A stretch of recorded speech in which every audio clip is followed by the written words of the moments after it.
মানে ঠাকুর সম্বন্ধে বলবো। তা আমি আমি ঠিক পারি না, আমি কিন্তু আপনারা তো কম পারি, সবাই এখানে আছে যারা তারা আমার থেকে অনেক কিছু জানে, কিন্তু তারা বলবেন আর কি এরকম।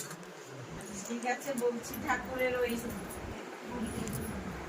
সম্বন্ধে কিছু কথা আজকে আমরা শুরু করছি। মানে অনেকেই কথাটা জানে না যে মাতৃ সম্মিলন আমরা এত অল্প করে কেন করছি। এটা এটা একটু আর মানে ওই দিন বলেছি তো, আজকে আবার বলছি।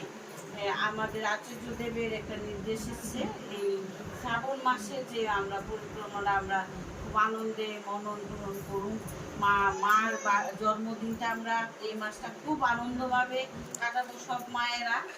তখন আচার্যদেব একটা আমাদের নির্দেশ দিলেন যে প্রথমে আমরা প্রার্থনা করব, তারপর সত্যানুসরণ পাঠ করব, নারী নীতি করব, তারপরে ঠাকুরের গান, মার গান, আরেকটা গান। তারপরে আমরা দুইজন যারা নতুন তাদেরকে মানে বলেছেন আচার্যদেব যে তাদেরকে দেওয়ার জন্য, তারা যেন আলোচনাটা করে, তারা যেন শিখে ঠাকুর সম্বন্ধে জানে বেশি করে। তাদেরকে একজন দিতে হবে, আর একজন পুরানো যে পারবে ওনাকেও দিতে হবে। দুজন আলোচনা করবেন, তারপরে একটা সমবেত গান হবে, তারপরে জয় রাধে, তারপরে ধ্বনি প্রতিধ্বনি সব হবে। এইরকম ভাবে আমরা এই মাসটা সবাই করে যাব। তারপর অন্যভাবে যখন করব পাঁচালি পড়া, ওইগুলো যা যা আমরা আগের দিনভাবে করেছি, শ্রাবণ মাসে পরে ওই রকম ভাবেই করবো। মানে এই মাসটা আমরা এইভাবে ঠাকুর বাড়ি থেকে নিয়ম আসছে আমরা এইভাবে করবো। কথা শুনে অনেকে ভাবতে পারে মা এরকম কিভাবে জয় রাধে আগে কেন আবার কীর্তন হচ্ছে, এই জন্য আবার আমি বিস্তারিতভাবে আলোচনাটা করলাম।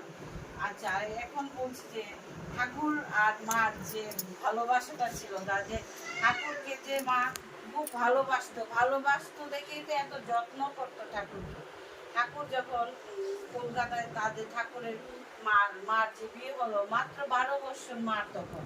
1301 মার জন্ম, 1313-তেই তাদের বিবাহ। 12 বছরের মেয়ে কি জানে? কিছুই জানে না, কিন্তু তো শিখে এসছেন পারবো না, জানি না, নাইকো ঘরে